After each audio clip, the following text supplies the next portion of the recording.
সকালবেকালি পর্যন্ত ঘুমে, ঘুম নাই শুধু একজন মানুষের দুই চোখে, তিনি আর কেউ নন, তিনি হলেন অর্ধ পৃথিবীর বাদশাহ হযরত ওমর ফারুক রাদিয়াল্লাহু তাআলা আনহু।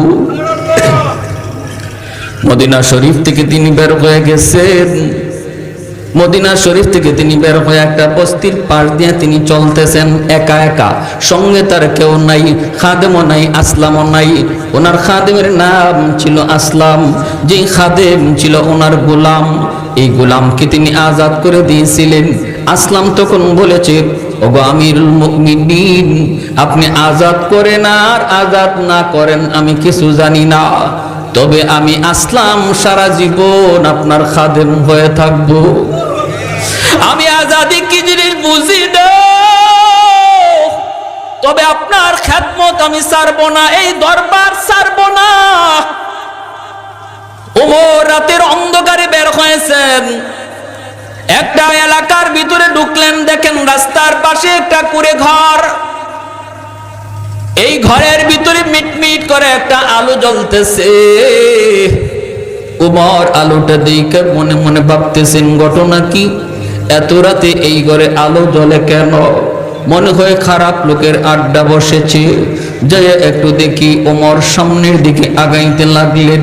কাছাকাছি আইসা তিনি শুনেন, না, মন্দ লোকের কোনো আড্ডা নয়, ঘরের ভিতরে কিছু অবুঝ বাচ্চার কান্নার আওয়াজ শোনা যায়। হযরত ওমর কান্নার আওয়াজ শুনতে পেয়ে দরজার পাশে দাঁড়ায় ডাক দিয়ে বলতেছেন, ঘরে কে? একজন বিধবা মহিলা ডাক দিয়া কয়, কে আপনি, কি জানতে চান? ওমর তখন বলেন, ঘরে আলো জ্বলে কেন? এই শিশু বাচ্চারা কান্না করে কেন? এত রাতে ঘরে আলো জ্বলে, বাচ্চাগুলি কান্দে, কারণ কি একটু জানতে চাই। মহিলা তখন ডাক দিয়া বলতেছে, কে গো, তুমি জানি না? আমি একজন মুসাফির। মহিলায় কই, মুসাফির?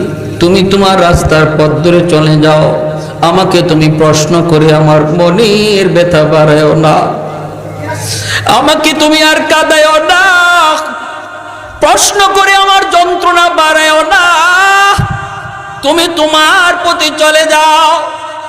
হযরত ওমর তখন বলতেছেন, না না গো মা, একটু জানতে চাই, আমি একজন মুসাফির, কোনো ভয় নাই, ক্ষতি হবে না, আমি একটু চেষ্টা করব তোমার উপকার করা যায় কিনা।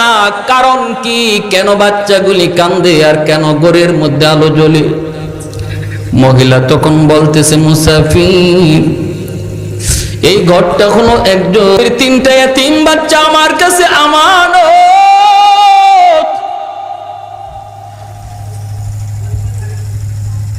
আমার স্বামী যুদ্ধে যায় শহীদ হয়ে গেছেন, তিনটা বাচ্চা আমার কাছে আমানত রেখে গেছেন। আমি একজন মহিলা মানুষ, আমি কেমন করে কোথায় গিয়া কাজ করব, কোথায় গিয়া কাজ করে আমি তাদের জন্য খানা সংগ্রহ করব? আমি তো একজন মহিলা মানুষ, আবার বাচ্চাগুলিও আমার বড় হয় নাই যে তারা কাজকর্ম করবে। আজকে 3 দিন হয়ে যায়, আমার চুলায় আগুন জ্বলে না, ঘরে কোনো খানা নাই। শহীদের বাচ্চাগুলি কান্না করে করে তারা অস্থির হয়ে গেছে। সন্ধ্যার সময় আমার একটা দুধের বাচ্চা বেহুশ হয়ে গেছে ক্ষুধার যন্ত্রণায়, আর আমার কাছে শুধু বলতেছে, আমার বাকি দুইটা বাচ্চা, কয় মা গো, কলিজা ফেটে যায় গো মা, ও মা একটু খানার ব্যবস্থা করো না গো মা। আমি তখন তাদেরকে বুঝ দেওয়ার জন্য চুলায় একটা খালি পাতিলের মধ্যে পানি গরম কইরা বুঝ দিতেছি, বাবা একটু ঘুমাও, এই যে মা তোমাদের জন্য পাক করতেছি রে বাবা, পাক হয়ে গেলে পরে তোমাদের খানার ব্যবস্থা হয়ে যাবে। ও মুসাফির, তুমি যে আগুন দেখেছো, চুলার মধ্যে আগুন জ্বলে, এটা একটা ধোঁকা। আমি শহীদের 3টা বাচ্চার সাথে ধোঁকা দিতেছি, কারণ আমার এছাড়া আর কোনো উপায় ছিল না। কিছুক্ষণ ঘুমানোর পর ক্ষুধার যন্ত্রণায় 3টা বাচ্চা উঠে গেছে।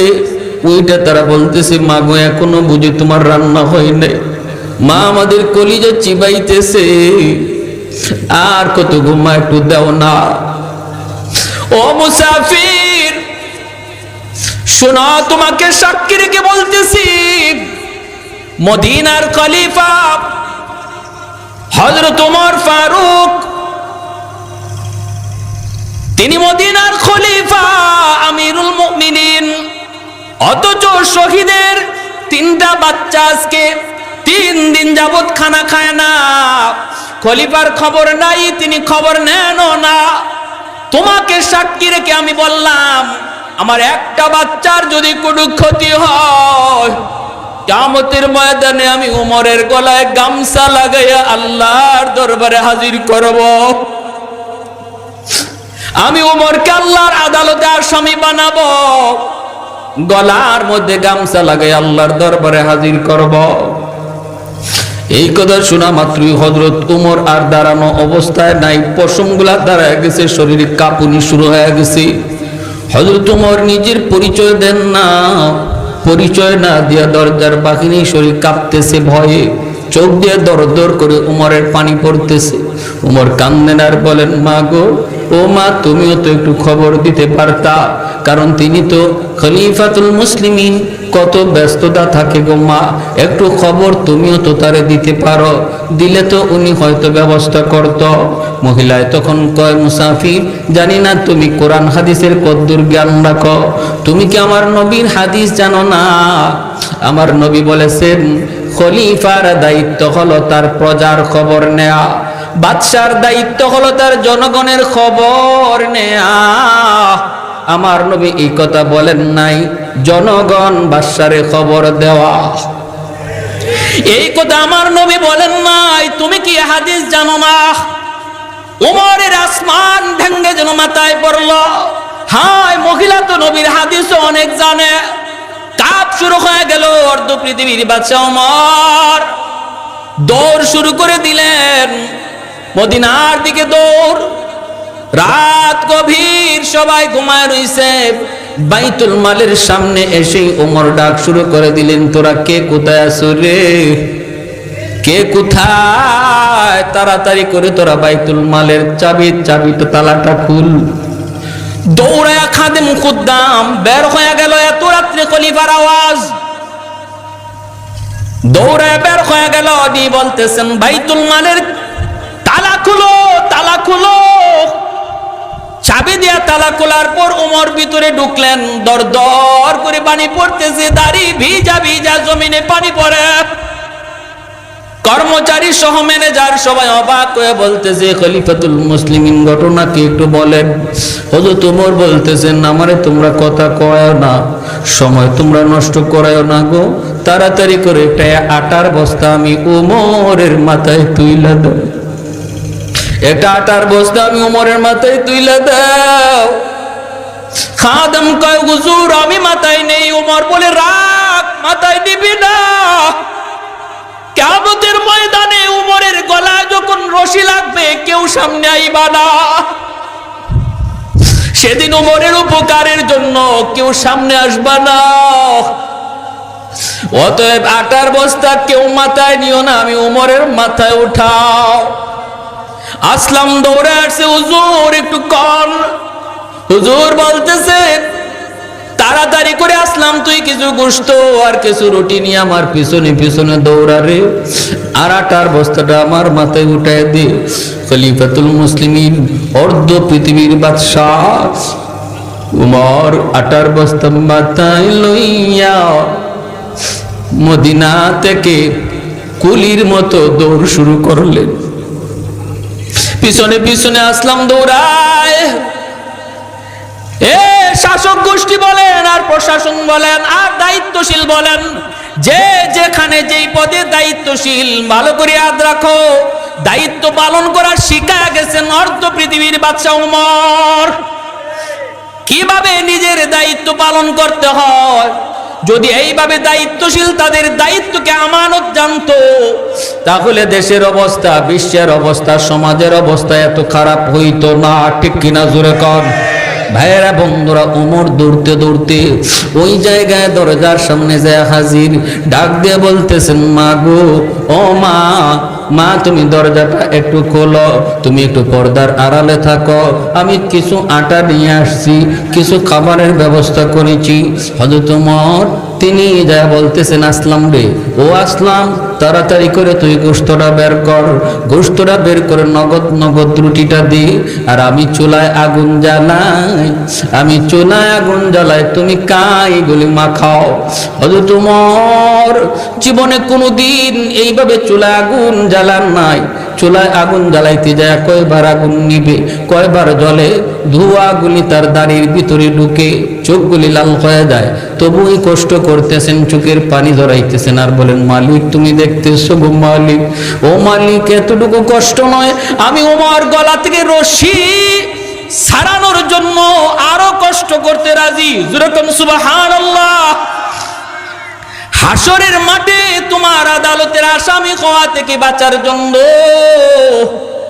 আরো যদি কষ্ট, আরো যদি পরীক্ষা নিতে হয়, আল্লাহ আমি দিতে রাজি। হযরত ওমর আগুন জ্বালাইলেন, তারপরে তিনি গোশতটা দিলেন। বাচ্চাগুলি হাসতেছে, আনন্দ পাইতেছে, অন্ধকারে কিছু কিছু দেখতেছে চেহারাটা, মুসাফিরের চেহারাটা কিছু কিছু দেখতেছে ঝাপসা ঝাপসা। মহিলা তিনিও বলতেছে বাবারা, বাচ্চারা বলতেছে মা গো, মনে হয় তিনি বহুত বড় একজন মহামানব। মায় কয় বাবা, শুধু মানব নয়, তোমাদের কান্নার কারণে মনে হয় আল্লাহ ফেরেশতা পাঠায়া দিছে। অবুঝ শিশু বাচ্চাগুলির কান্না, এই কান্নার কারণে মালিক মনে হয় ফেরেশতা পাঠায় দিছে। ওমর খানা দানার ব্যবস্থা করে তিনি বলতেছেন মা, বাকির একটা আটার বস্তা রেখে গেলাম, রুটিটা ওদেরকে খাওয়াও, বাকি আটাগুলিও তুমি ভিতরে নিয়ে নিও। এই বইলা হলো তোমার, তিনি ঘর থেকে বের হলেন, আসলামও বের হলো। ভাইরা বন্ধুরা, পূর্ব আকাশে ফর্সা হয়ে যাচ্ছে, সুবে সাদিক ফজরের আজান হয়ে যাবে। ওই অবস্থায় ওমর দরজার ঘরের কোনায় আয়েশা তিনি দাঁড়ায় গেলেন। আসলাম বলতেছে, ওগো আমিরুল মুমিনিন, দাঁড়াইলেন কেন গো? তিনি, আপনি তো মদিনার মসজিদের ইমাম, একটু পরেই ফজরের আজান হবে, মদিনার মসজিদের মানুষজন আপনার ইমামতির অপেক্ষা করবে, কেন দাঁড়ালেন? তাড়াতাড়ি চলুন। ওমর তখন কাঁদেন আর বলে, আসলাম, এই জায়গাটায় দাঁড়ায় দাঁড়ায় আমি শহীদের 3টা বাচ্চার কান্নার আওয়াজ শুনেছিলাম। এখন আমার মন বলে এখানে দাঁড়ায় দাঁড়ায় আমি বাচ্চাগুলির একটু হাসি আনন্দ শুনবো। বাচ্চাগুলি আনন্দ করতেছে, শোনার পর শুকরিয়া তান সেজদা দিয়া আল্লাহ দরবারে শুকরিয়া জানায়া মদিনার দিকে রওনা। মসজিদে নববীতে আযান হয়ে গেল, ইমামতি করলেন ওমর। নামাজ পড়ানোর পরে বলতেছেন, ইয়া আইয়ুহাল মুসাল্লুন, হে মুসল্লিরা, তোমরা যার যার জায়গায় বসে থাকো। ইন্দানা হাদ, আমাদের সামনে একটা বিচার আছে, বিচার। কেউ জায়গা থেকে উঠবা না, জঘন্য থেকে জঘন্যতম একজন অপরাধীর বিচার হবে আজকে মসজিদে নববীতে। কেউ তোমরা জায়গা থেকে উঠবা না, যার যার জায়গায় বসা থাকো। এলানটা শোনার মাত্রই মুসল্লিরা যার যার জায়গায় বসা রইলেন। সবাই মনে মনে ভাবতেছেন, খলিফাতুল মুসলিমিন তিনি তো রাতের অন্ধকারে রাস্তায় রাস্তায় তিনি ঘুরেন, তিনি তো পাড়ায় পাড়ায় মহল্লায় মহল্লায় ঘুরেন, না জানি কোথায় কি অন্যায় দেখেছেন, কোথায় কি অন্যায় জানি দেখেছেন। বিচার হবে কঠিন বিচার, কেউ নড়ে না চড়ে না। ওই অবস্থায় হযরত ওমর নামাজটা পড়ায় তিনি মিম্বরে বসে গেলেন। বৈশায় তিনি পুলিশকে আদেশ করলেন, যাও অমুক বস্তিতে যাও, রাস্তার কিনারা একটা বাড়ি, রাস্তার কিনারা একটা ঘর, ভাঙ্গাচোরা ঘর, ওই ঘরে যায় দেখবা একজন বিধবা মহিলা, সাথে আছে তার 3টা বাচ্চা। ওই মহিলাকে ধরে মদিনায় নিয়ে আসো, বাচ্চাগুলি সহ তুমি মদিনার মসজিদে নিয়ে আসো। যদি সে আসতে না চায়, পুলিশকে বলতেছেন জোর করে তারে নিয়ে আসবা, আমি উমরের ওয়ার্ডার। পুলিশরা সবাই অবাক, মসজিদে নববীর মুসল্লিরা অবাক, না জানি ওই মহিলা কি অন্যায় করেছে, না জানি ওই মহিলা কত বড় অন্যায় করেছে। পুলিশ দলে বলে রওনা দিয়া দিছে, ক্ষিপ্র বেগে ওই বস্তিতে যায় হাজির। ঘর পেয়ে গেল, মহিলাকে ডাক দিয়া বলতেছে, আমিরুল মুমিনিন খলিফাতুল মুসলিমিন উমরের ওয়ার্ডার, আপনাকে মদিনায় যেতে হবে, আপনার বিরুদ্ধে উমরের আদালতে বিচার। মহিলা যেন আসমান ভেঙে পড়ল, ভয়ে মহিলা কাঁপতেছে, হায়রে কি আবার ঘটে গেল? গত রাত আমি একজন মুসাফিরকে বলেছিলাম উমরের গলায় গামছা লাগাইব আল্লাহর আদালতে, মনে হয় এই মুসাফির উমরকে যায় বইলা দিছে। না জানি আমার কি বিচার হয়। মহিলার চোখ দিয়া পানি চলে আসলো, ভয়ে কাঁপতেছে, বাচ্চাগুলি মারে জড়ায় ধরছে। মা কাঁদো কেন? মা কই, বাবা জানি না তোমাদের তকদিরে কি আছে বাবা, জানি না উমরের আদালতে কি বিচার হয় রে বাবা। যদি আমরা না যাই আমাদেরকে নাকি জোর করে নিয়ে যাবে, তাহলে মামলা বড় জটিল। চলো বাদাম চলো, কয়া দুধের বাচ্চাটারে মা কুলে নিয়া, আর বাকি দুইটা বাচ্চারে দুই হাতের মধ্যে দুইরা মা রওনা দিছে। আর আল্লাহর কাছে চোখের পানি ধরায় কান্দে, মালিক মালিক তোমার কাছে মাপ চাই, জানি না কোন অন্যায় হয়ে গেছে, আজকে উমরের ক্রোধ থেকে আমারে বাঁচাইও। যায় আর চোখের পানি ধরায় কান্দে, ও মালিক উমরের আদালতে আজকে বাঁচাইও, ইজ্জত লয়ে যেন ফিরে আসতে পারি। মালিক তুমি সব পারো, সব পারো। মহিলা যাইতেছে মসজিদে নববীতে, সবাই যার যার জায়গায় বসা, হযরত ওমর মিম্বরের মধ্যে বসা। মহিলাকে আসামি বানায় যখন মসজিদে নববীর দরজার সামনে হাজির করা হয়, মহিলা ভিতরে ঢুকবে, হযরত ওমর বলতেছে মাঝখান দিয়ে রাস্তা করে দাও। সাথে সাথে মাঝখানে মুসল্লিরা সরে গেলি, মহিলার হাত পা গুলা কাঁপতেছে। হঠাৎ করে মহিলা নজর করে দেখে মিম্বরের মধ্যে যেই মানুষটা বসা দেখা যায়, ইনি তো উমর হবেন। চেহারাটা গত রাত্রের মুসাফিরের মতো।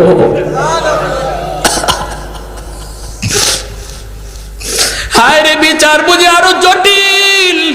আমি কারে কি বলছিলাম? তাহলে মুসাফির কি উমর? আমি এত বড় কথা বলছি যে উমরের গলায় গামছা লাগাবো। আজকে মদিনার মসজিদে না জানি আবার কেমন বিচার। মালিক তুমি আমারে বাঁচাও, কুদরতি হাতে আমার ইজ্জত বাঁচাও। মহিলা বাচ্চা দুইটারে নিয়ে যায়, বাচ্চাগুলি ওমরের নাম শুনে কাঁপতেছে, মারে জড়ায় ধরে কাঁপতেছে। কারণ ওমরের নাম শুনলে ভয় পায় না এমন কেউ ছিল না। সামনের দিকে আগাইতেছেন, কাছাকাছি আসা মাত্র মহিলা নিশ্চিত হয়ে গেছে গত রাতের মুসাফির আজকের উমর। এখন কি হবে বিচার? হযরত ওমর পাগড়িটা খুললেন, মাথার পাগড়িটা খুইলা এক মাথা দিয়া নিজের গলা পেছাইলেন, আরেকটা মাথা মহিলার হাতে দিয়া বলতেছে, মা মদিনার অলিতে গলিতে ওমরকে তুমি ঘুরাও, মদিনার রাস্তায় তুমি ওমরকে নিয়ে টানো টানো, তবু আল্লাহর আদালতে ওমরের গলায় গামছা লাগাইও না। আল্লাহর আদালতে ওমরের গলায় গামছা লাগাইও না। তুমি আমাকে মদিনার অলিগুলি গামছা লাগায়া লাগায়া একটা হাইওয়ানের মতো ঘোরাও, আমি উমরের কোনো বাধা নাই। আমি বহুত বড় অন্যায় করে ফেলেছি গো মা। শহীদের একটা পরিবারের খবর নিতে পারি নাই। আমি এই পদের উপযুক্ত না, এই পদের উপযুক্ত না। মহিলার সাথে সাথে বলতেছে, আমিরুল মুমিনিন আমি আপনাকে চিনি না, আমি আপনাকে চিনি নাই, আপনি আমাকে মাফ করে দিবেন।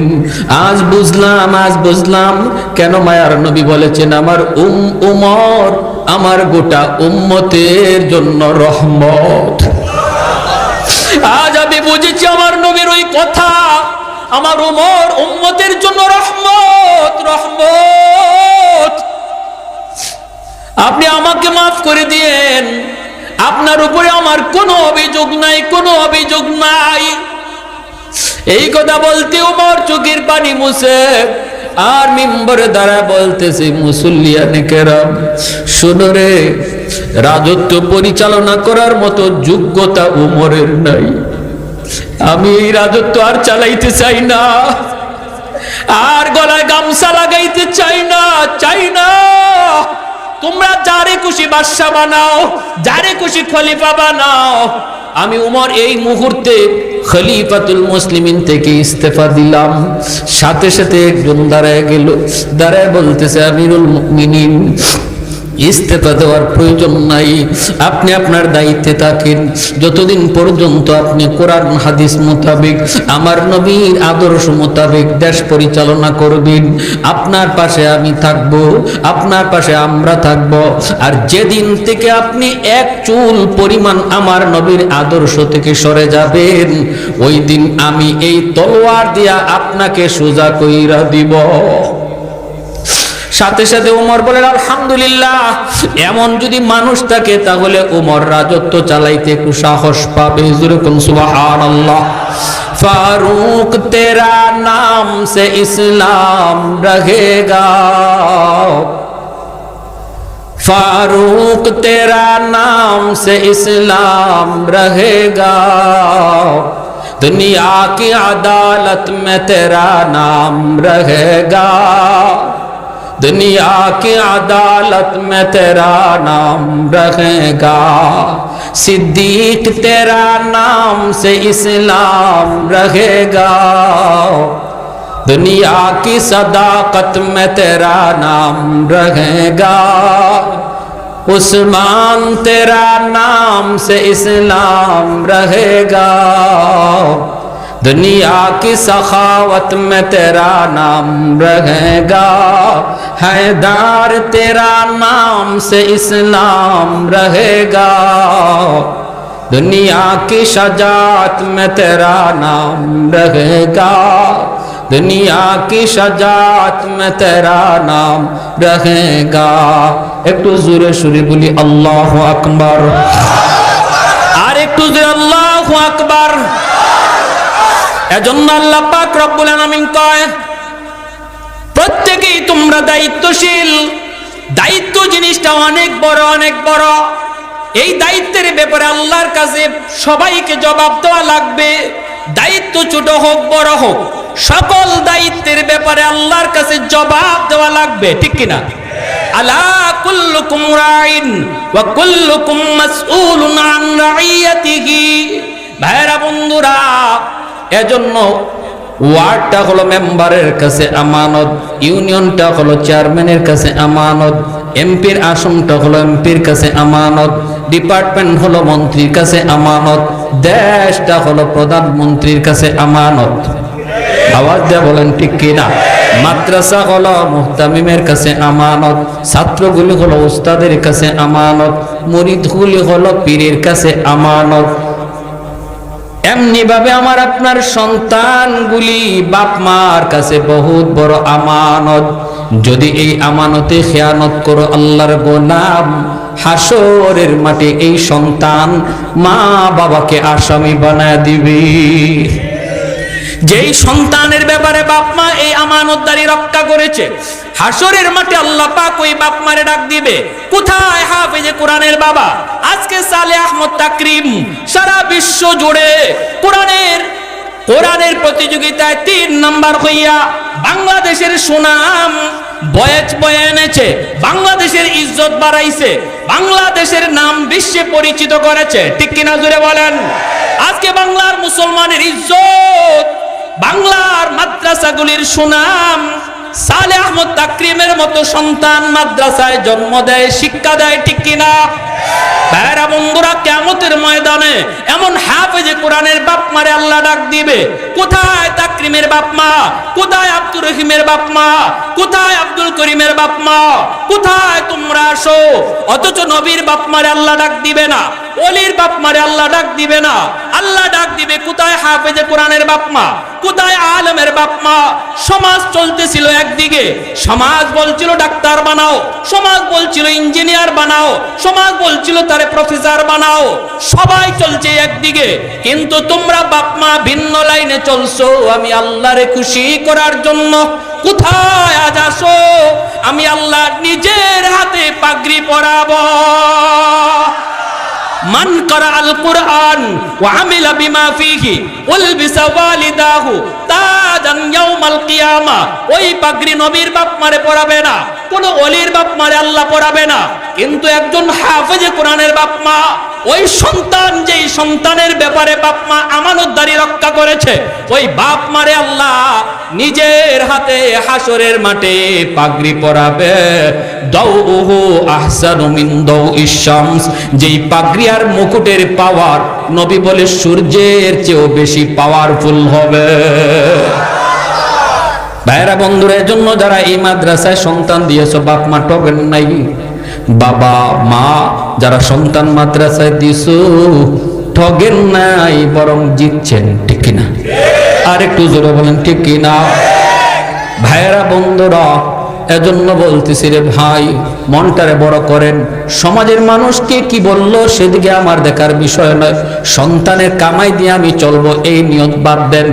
নিয়ত করেন, আল্লাহ আমার সন্তানকে তুমি সদকায়ে জারিয়া বানাও।